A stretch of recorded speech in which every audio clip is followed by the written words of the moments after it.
Grandma! What a retro comic accurate yellow costume you finally have! Shut up, bub.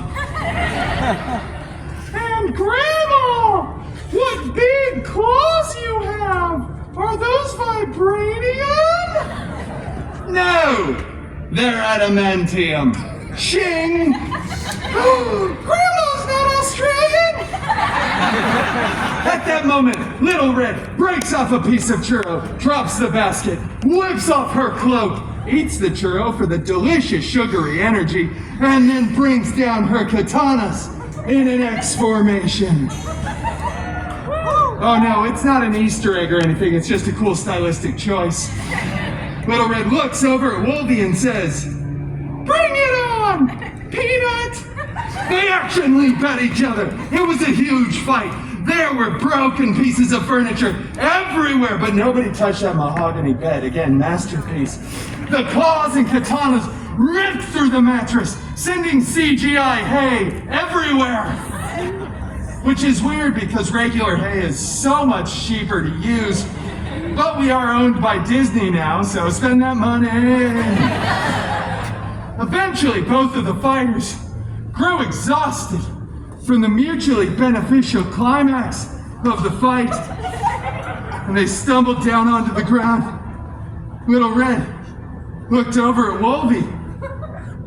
"Churro?" He offered it in his regular voice because falsettos are hard and I'm starting to get lightheaded.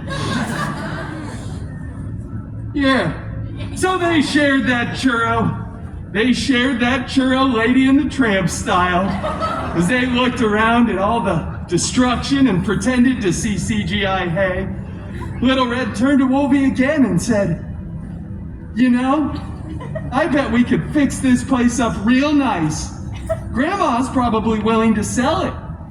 Gee, where is Grandma anyway?"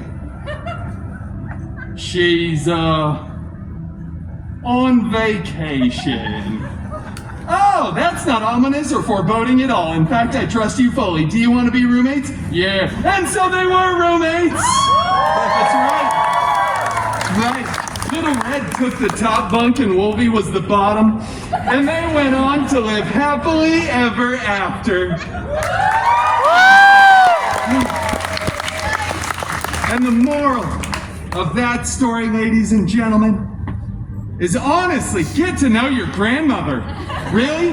You can't tell the difference between some decrepit old woman in a bed and a huge jacked man? A huge Jackman? There it is. Some of you took the second time to get it. Thank you all so much for joining me here for the final story. It's been a pleasure. I have absolutely nothing else planned in about an hour, so don't go looking for me in that general direction. But until later, thank you all for joining me for Story Time with Deadpool.